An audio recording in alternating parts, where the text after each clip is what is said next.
Hi students, in last lecture we studied about the physical properties of d block elements. So first we do the revision of that topics. तो सबसे पहले हमने atomic radius के बारे में पढ़ा था। कहता जो एटॉमिक रेडियस की वैल्यू होती है ट्रांजिशन एलिमेंट के लिए वो इंटरमीडिएट वैल्यू को शो करते हैं between the S and P block के, एंड इस दौरान वो कई सारे ट्रेंड को फॉलो करते हैं। फर्स्ट हमने ट्रेंड पढ़ा था, कहता जो एटॉमिक रेडियस होता है एलिमेंट का किसी पर्टिकुलर सीरीज़ के अंदर उसकी वैल्यू डिक्रीज होती रहती है जैसे हम लेफ्ट से लेकर राइट की तरफ को मूव करते हैं। एटॉमिक नंबर इंक्रीज होने से उनका एटॉमिक रेडियस है वो क्या होता रहता है, डिक्रीज होता रहता है।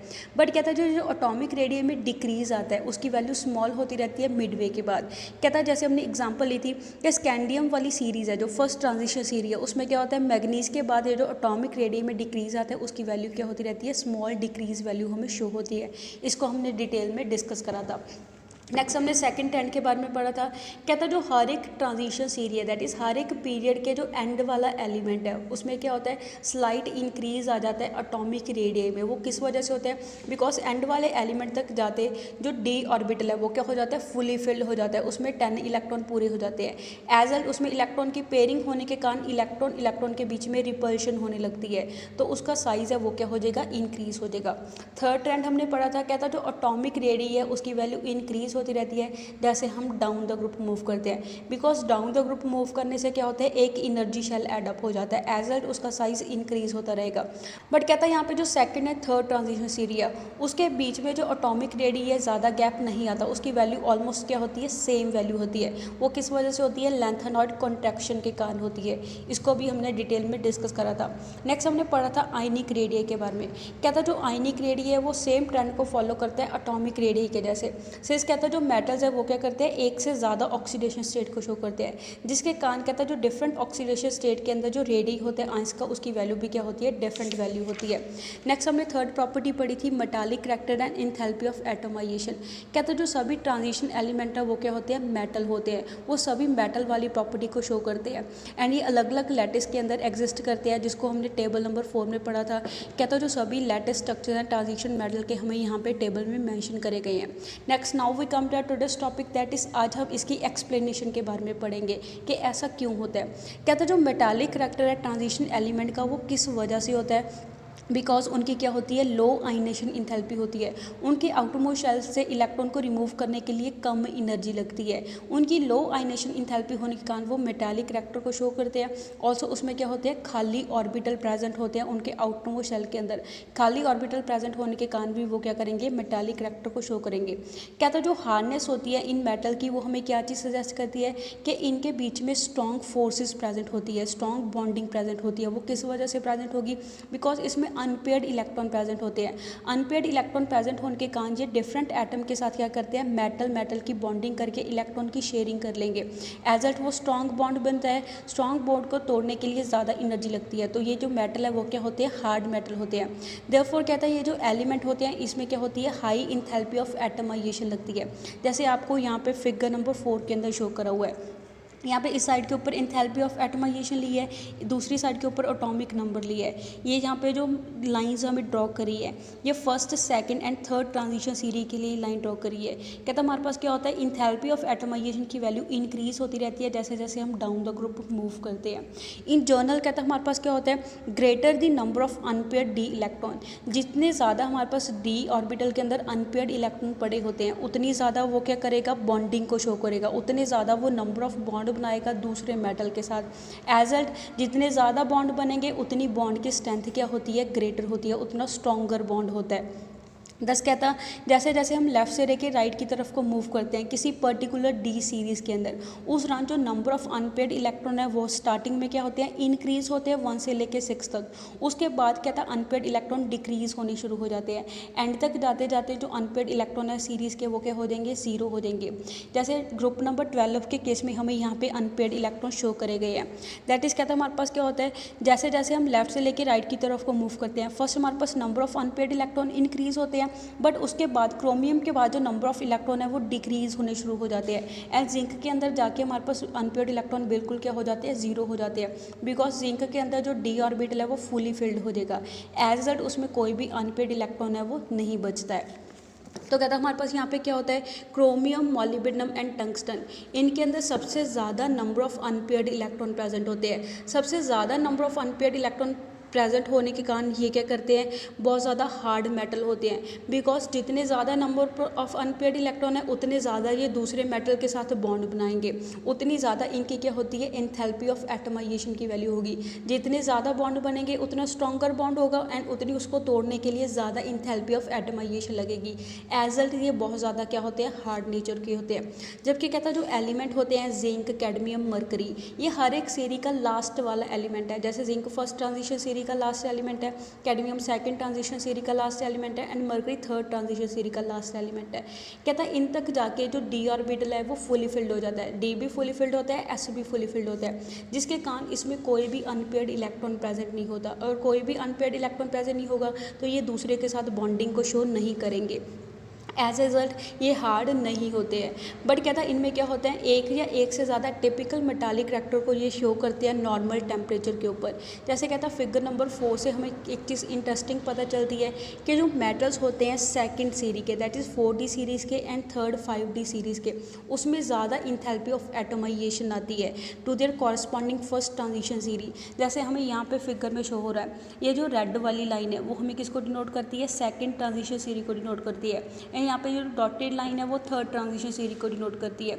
ये फर्स्ट वाली लाइन है वो किसको डिनोट करती है, फर्स्ट ट्रांजिशन सीरी को डिनोट करती है। कहता है फर्स्ट ट्रांजिशन सीरी के कंपैरेटिवली जो सेकंड है थर्ड ट्रांजिशन सीरी है, इनकी वैल्यू क्या आती है, एंथैल्पी ऑफ एटमाइजेशन की हाई वैल्यू आती है। वो हमें क्या यहाँ से चीज़ पता चलेगी। कहता है इसमें क्या होता है, ज़्यादा नंबर ऑफ अनपेयर्ड इलेक्ट्रॉन होते हैं second and third transition series के अंदर से ज़्यादा बॉन्डिंग को शो करेंगे। कहता है ये फैक्टर किस वजह से होता है, बिकॉज उसमें ज़्यादा मेटल की बॉन्डिंग स्ट्रॉन्गर होती है as comparison to first transition series के, जिसके कारण कहता है जितनी स्ट्रॉन्ग बॉन्डिंग होगी मेटल की उतनी उसमें इंथैल्पी ऑफ एटमाइजेशन की वैल्यू क्या आती है, हाई वैल्यू आती है। नेक्स्ट प्रॉपर्टी हम पढ़ेंगे डेंसिटी। कहता है जो सभी मेटल्स होते हैं उनकी हाई डेंसिटी होती है विद इन अ पीरियड। कहता है अगर हम एक पर्टिकुलर पीरियड के अंदर देखें उस दौरान जो डेंसिटी है वो कैसे वेरी करेगी, is inversely proportional to the atomic radius. Density atomic radius के इन्वर्सली प्रोपोर्शनल होती है, मीन्स एटॉमिक रेडियस की वैल्यू जितनी ज़्यादा होगी उतनी डेंसिटी की वैल्यू क्या होती है, लेस होती है। जैसे कहते हैं हम पीरियड में मूव करते हैं उस दौरान जो डेंसिटीज़ है वो इंक्रीज़ होती रहती है, बिकॉज हमने पीछे पढ़ा है कि एटॉमिक रेडियस की वैल्यू लेफ्ट से लेकर राइट की तरफ को डिक्रीज़ हो जाएगी। अगर एटॉमिक रेडियस की वैल्यू डिक्रीज़ हो रही है दैट मीन्स उसकी डेंसिटी क्या होगी, इंक्रीज़ होगी। वो कहता है किस वजह से होता है, बिकॉज कहता है जैसे हम मूव करते हैं ट्रांजिशन सीरी के अंदर लेफ्ट से राइट की तरफ को, उस दौरान हमारे पास क्या होता है, एटॉमिक रेडियस की वैल्यू डिक्रीज़ हो जाती है, बिकॉज एटॉमिक नंबर इंक्रीज़ होने से इफेक्टिव न्यूक्लियर चार्ज इंक्रीज़ होगा। जितना न्यूक्लियर चार्ज का इफेक्ट ज़्यादा होगा उतना एटॉमिक रेडियस का साइज़ है वो क्या होगा, छोटा होगा। एज वेल कहता जो एटॉमिक वॉल्यूम है उसकी वैल्यू डिक्रीज़ हो जाएगी, बिकॉज जो शेल है वो ज़्यादा नज़दीक आ जाएंगे। कहता इफेक्टिव न्यूक्लियर चार्ज ज़्यादा होने के कारण जो न्यूक्लियस है आउटरमोस्ट शेल को अपनी तरफ को ज़्यादा अट्रैक्ट करेगा। शेल ज़्यादा नज़दीक आने के कारण उसकी जो एटॉमिक वॉल्यूम की वैल्यू है वो क्या हो जाती है, डिक्रीज़ हो जाती है। बट कहता है सेम टाइम के ऊपर क्या होता है, जो एटॉमिक मास है वो क्या हो जाता है, इंक्रीज़ हो जाता है। हैंस जैसे हमें पता है डेंसिटी किसके इक्वल होती है, मास पर यूनिट वॉल्यूम के इक्वल होती है, जिसके कारण कहता है हमारे पास क्या होगी, अगर वॉल्यूम डिक्रीज़ हो रही है तो डेंसिटी की वैल्यू क्या आएगी, इंक्रीज़ आएगी, बिकॉज डेंसिटी क्या है हमारे पास, मास पर यूनिट वॉल्यूम है।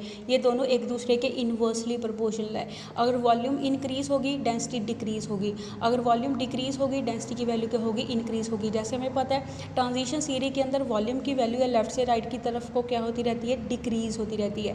हैंस उसके केस में जो डेंसिटी है उसकी वैल्यू क्या होगी, इंक्रीज़ होगी। जैसे हमें वेरिएशन है डेंसिटी की फर्स्ट ट्रांजिशन सीरी के लिए यहाँ पे मेंशन करेगी है। जबकि कहते हैं जो डेंसिटीज होती है इंक्रीज़ होती रहती है जब हम क्या करते हैं, डिसेंडिंग का ग्रुप मूव करेंगे, डाउन द ग्रुप मूव करते हैं, उस दौरान डेंसिटी की वैल्यू क्या होती रहेगी, इंक्रीज़ होती रहेगी। कहते हैं जो डेंसिटीज़ होती हैं सेकेंड ट्रांजिशन सीरी की उसकी वैल्यू हाई होती है फर्स्ट सीरी के comparatively, and third transition series की वैल्यू हाई होती है as comparison to second transition series. जैसे कहता है जो ऑस्मियम है, ऑस्मियम के लिए जो डेंसिटी की वैल्यू है वो कितनी होती है, 22.57 ग्राम पर सेंटीमीटर क्यूब होती है। ऐसी इरीडियम की डेंसिटी की वैल्यू कितनी होती है, 22.61 ग्राम पर सेंटीमीटर क्यूब होती है। इनकी हाई डेंसिटी होती है बाकी सभी ट्रांजिशन एलिमेंट के कंपेरेटिवली। इसकी एक्सप्लेनेशन के बारे में पढ़ेंगे कि ऐसा क्यों होता है। कहता है जो एटॉमिक वॉल्यूम है ट्रांजिशन एलिमेंट की उसकी वैल्यू लो होती है। वो किस वजह से लो होती है? बिकॉज कहता है जो इलेक्ट्रॉन है वो किस में एंटर होते हैं, n-1d सबशेल के अंदर एंटर होते हैं, वो ns सबशेल के अंदर एंटर नहीं होते हैं, जिसके कारण कहता है हमारे पास क्या होगा, इंक्रीज न्यूक्लियर चार्ज। कहता है जो इंक्रीज आ रहा है न्यूक्लियर चार्ज में वो पार्टली स्क्रीन हो जाएगा। जैसे हमारे पास क्या होता है, ये हमारे पास सपोज मान लो न्यूक्लियस है, ये हमारे पास n-1d ऑर्बिटल है एंड ये हमारे पास ns ऑर्बिटल है। जैसे जैसे कहता है इलेक्ट्रॉन n-1d के अंदर फिल होंगे वैसे ये d ऑर्बिटल क्या करेगा, न्यूक्लियर चार्ज की शील्डिंग कर लेगा, उसको ns तक पहुंचने नहीं देगा। एज रिजल्ट कहता है उस दौरान क्या होता है, पार्टली स्क्रीनिंग हो जाती है डी इलेक्ट्रॉन के कारण। तो जो आउटर मोस्ट इलेक्ट्रॉन है उसके ऊपर न्यूक्लियर चार्ज का इफेक्ट नहीं पड़ेगा, तो वो स्ट्रांगली अट्रैक्टेड न्यूक्लियर साथ नहीं होंगे। मोर ओवर कहता है क्या होता है, जो एडेड इलेक्ट्रॉन है, एडेड इलेक्ट्रॉन क्या करते हैं, इनर ऑर्बिटल को ऑक्यूपाई करते हैं बिकॉज n-1d में एंटर होते हैं। कॉन्सिक्वेंटली कहता है जो डेंसिटीज होती हैं ट्रांजिशन मेटल की उसकी वैल्यू क्या आती है, हाई वैल्यू आती है। देयरफॉर कहता है ये जो डिक्रीज आया है एटॉमिक रेडियस में वो कपल हो जाता है इंक्रीज इन एटॉमिक मास के साथ and as result in general कहता क्या होता है, डेंसिटी में इंक्रीज आ जाता है। जैसे जैसे क्या होता है हमारे पास उसका जो एटॉमिक वॉल्यूम की वैल्यू क्या होगी, डिक्रीज होगी। नेक्स्ट हम पढ़ेंगे मेल्टिंग एंड बॉइलिंग पॉइंट के बारे में कि ट्रांजिशन मेटल के केस में मेल्टिंग एंड बॉइलिंग पॉइंट कैसे वेरी करता है। कहते हैं जो ट्रांजिशन मेटल होते हैं उनका high melting and boiling point की वैल्यू आती है। कहता है यहाँ पे जो मेल्टिंग एंड बॉइलिंग पॉइंट है तीनों सीरीज़ के लिए हमें यहाँ पे फिगर नंबर 5 में शो कर रही हैं, जैसे आपको यहाँ पे फिगर में शो हो रही है। इस तरफ हमने मेल्टिंग पॉइंट लिया है, दूसरी तरफ हमने ट्रांजिशन मेटल लिए हैं, first second and third transition series के, जैसे आपको यहाँ पे मेंशन करा हुआ है। कहता है इस फिगर से हमें क्या क्लियर हो रहा है कि जो मेल्टिंग पॉइंट होते हैं इन सीरीज़ के उसकी वैल्यू फर्स्ट क्या होती है, मैक्सिमम तक जाके राइज हो जाएगी। एक बार जब मैक्सिमम आ जाता है उसके बाद इनकी वैल्यू डिक्रीज़ होनी शुरू हो जाती है एटॉमिक नंबर के साथ। जैसे आपको तीनों सीरीज में पता चल रहा है कि एक बार इन सभी की वैल्यू मैक्सिमम तक पहुँचती है, एक बार मैक्सिमम आने के बाद इसकी वैल्यू वापस क्या होने लगती है, डिक्रीज़ होने लगती है। जबकि कहता है हमारे पास जो मैग्नीज है एंड टेक्नीडियम है ये दोनों मेटल्स क्या करते हैं, एबनॉर्मली लो मेल्टिंग पॉइंट को शो करते हैं। जैसे हमें यहाँ पे शो हो रहा है कि मैग्नीज एंड टेक्नीडियम इन दोनों के लिए एबनॉर्मली क्या आती है, हमारे पास लो मेल्टिंग पॉइंट की वैल्यू आती है। ये रेगुलर ट्रेंड को फॉलो नहीं करते। इसकी एक्सप्लेनेशन पढ़ेंगे कि ऐसा क्यों होता है। कहता है जो high melting and boiling point होता है ट्रांजिशन मेटल का वो किस वजह से होता है, बिकॉज कहते हैं जो ट्रांजिशन मेटल है वो क्या बनाते हैं, स्ट्रॉन्ग मेटालिक बॉन्डिंग शो करते हैं। इनके एटम के बीच में स्ट्रॉन्ग बॉन्ड बनता है अनपेयर्ड इलेक्ट्रॉन होने के कारण। कहता है ये हमें कहाँ से पता चलता है, बिकॉज इनके लिए हाई इंथैल्पी ऑफ एटमाइजेशन की वैल्यू होती है। मीन्स इसमें क्या होता है, ज़्यादा अनपेयर्ड इलेक्ट्रॉन होने के कारण ये ज़्यादा स्ट्रॉन्ग बॉन्ड बनाएंगे एंड इनके बॉन्ड को ब्रेक करने के लिए ज़्यादा एनर्जी लगेगी। कहता है यहाँ पे जो मेटालिक बॉन्ड है वो किस वजह से बनता है, इंट्रैक्शन ऑफ इलेक्ट्रॉन की वजह से बनता है। मीन्स कहता है जो आउटर मोस्ट ऑर्बिटल के अंदर इलेक्ट्रॉन होते हैं वो इलेक्ट्रॉन क्या करेंगे, दूसरे मेटल के इलेक्ट्रॉन के साथ इंट्रैक्शन शो करते हैं। एज रिजल्ट उसमें क्या बनेगा, स्ट्रॉन्ग मेटालिक बॉन्ड की फॉर्मेशन हो जाएगी। कहता है यहाँ पे जो स्ट्रेंथ होती है बॉन्डिंग की वो किसके साथ रिलेट करती है, रफली अनपेयर्ड इलेक्ट्रॉन के साथ रिलेट करेगी। मीन्स जितने ज़्यादा अनपेयर्ड इलेक्ट्रॉन मेटल के आउटर मोस्ट शेल में प्रेजेंट है उतने वो दूसरे के साथ बॉन्ड बनाएगा, जितने ज़्यादा बॉन्ड बनेंगे उतना स्ट्रॉन्गर उसका क्या बनता है, बॉन्ड बनता है। इन जर्नल कहता है क्या होता है, greater the number of valence electron, जितने ज़्यादा वैलेंस शेल में इलेक्ट्रॉन पड़े होते हैं उतना स्ट्रॉन्गर वो क्या करता है, मेटालिक बॉन्डिंग को शो करेगा एंड कॉन्सिक्वेंटली उतना ज़्यादा उसका क्या आता है, मेल्टिंग पॉइंट आता है। देयरफॉर कहता है क्या होता है, जब हम मूव करते हैं अलॉन्ग पर्टिकुलर सीरीज, किसी पर्टिकुलर ट्रांजिशन सीरीज के अंदर लेफ्ट से लेके राइट की तरफ का मूव करेंगे उस दौरान जो मेटालिक स्ट्रेंथ है उसकी वैल्यू इंक्रीज होती रहती है। फर्स्ट कहता है उसकी वैल्यू मिडल तक क्या होगी, इंक्रीज होगी। वो किस वजह से इंक्रीज होगी, बिकॉज उस दौरान उसमें क्या होते हैं, ज़्यादा अनपेयर्ड इलेक्ट्रॉन प्रेजेंट होते हैं अप टू D5 तक हमारे पास क्या होता है, जो D ऑर्बिटल है वो हाफ फिल्ड हो जाता है। जैसे कहते हैं स्कैंडियम में नंबर ऑफ अनपेयर्ड इलेक्ट्रॉन 1 होते हैं, टाइटेनियम में नंबर ऑफ इलेक्ट्रॉन 2 होते हैं, वैनेडियम में नंबर ऑफ अनपेयर्ड इलेक्ट्रॉन 3 होते हैं, क्रोमियम के अंदर नंबर ऑफ अनपेयर्ड इलेक्ट्रॉन 5 होते हैं। जिसके कारण कहता ज़्यादा नंबर ऑफ अनपेयर्ड इलेक्ट्रॉन होने के कारण उसमें क्या होता है, ज़्यादा स्ट्रॉन्गर बॉन्ड बनता है। उसके बाद कहता है हमारे पास क्या हो जाता है, जो अवेलेबिलिटी है अनपेयर्ड डी इलेक्ट्रॉन की वो क्या हो जाती है, डिक्रीज़ होनी शुरू हो जाती है। बिकॉज एक बार जब हाफ फिल्ड हो जाएगा उसके बाद पेयरिंग होनी शुरू हो जाएगी। एज ए दैट कहता है आयरन में नंबर ऑफ अनपेयर्ड इलेक्ट्रॉन 4 होते हैं, कोबाल्ट के अंदर नंबर ऑफ अनपेयर्ड इलेक्ट्रॉन 3 होते हैं and so on number of unpaired electron है वो क्या होते रहते हैं, डिक्रीज़ होते रहते हैं। देयरफॉर कहता है जो मेल्टिंग एंड बॉइलिंग पॉइंट होता है उसकी वैल्यू भी डिक्रीज हो जाएगी आफ्टर मिडल। मिडल के बाद number of electron unpaired decrease होने के कारण उसकी जो वैल्यू होती है मेल्टिंग पॉइंट की वो भी डिक्रीज हो जाती है। वो किस वजह से होती है? बिकॉज उसमें क्या हो जाती है, इलेक्ट्रॉन की पेयरिंग होनी शुरू हो जाती है। इलेक्ट्रॉन की पेयरिंग होने के कारण उसमें अनपेड इलेक्ट्रॉन नहीं बचता। अगर अनपेड इलेक्ट्रॉन नहीं बचेगा तो वो दूसरे के साथ बॉन्ड नहीं बनाएगा। जितने कम बॉन्ड बनते हैं उतना उसका बॉन्ड क्या होता है, वीकर बॉन्ड होता है। एज इट उसकी मेल्टिंग एंड बॉइलिंग पॉइंट की वैल्यू डिक्रीज होनी शुरू हो जाएगी। सिस कहता है जो एल्कली मेटल है एंड एल्कलाइन अर्थ मेटल है, that is group 1 and group 2 के जो मेटल्स होते हैं उसमें क्या होते हैं, सिर्फ एक या दो आउटर इलेक्ट्रॉन प्रेजेंट होते हैं, जिसके कारण कहता है उनका जो मेल्टिंग पॉइंट है उसकी वैल्यू रिलेटिवली क्या आती है, ट्रांजिशन एलिमेंट के कंपैरेटिवली लो वैल्यू वो शो करते हैं। ऐसे सिमिलरली कहता क्या होता है, जो एलिमेंट होते हैं ग्रुप 12 के, that is zinc, cadmium, mercury, इनके अंदर भी क्या होता है, कोई भी अनपेयर्ड इलेक्ट्रॉन प्रेजेंट नहीं होता, बिकॉज वहाँ तक जाके डी ऑर्बिटल भी फुली फिल हो जाता है, एस ऑर्बिटल भी फुली फिल हो जाता है। कोई अनपेड इलेक्ट्रॉन ना होने के कारण ये दूसरे मेटल के साथ बॉन्डिंग को शो नहीं करेंगे। एज रिजल्ट ये सॉफ्ट नेचर के होते हैं, इनका मेल्टिंग पॉइंट क्या होता है, लो होता है। कहते हैं जिसके कारण जो मरकरी है वो क्या करता है, लिक्विड स्टेट में एग्जिस्ट करता है रूम टेम्परेचर के ऊपर, एंड वो मेल्ट हो जाता है -38 डिग्री सेल्सियस टेम्परेचर के ऊपर। कहता है ये जो तीन एलिमेंट है वो कैसे बिहेव करते हैं, टिपिकली बिहेव करते हैं, बिकॉज कहता है इनमें कोई भी अनपेड इलेक्ट्रॉन प्रेजेंट नहीं होता मेटालिक बॉन्डिंग करने के लिए, जिसके कारण कहता है इनके मेल्टिंग पॉइंट की वैल्यू क्या आती है, लो वैल्यू को ये शो करेंगे।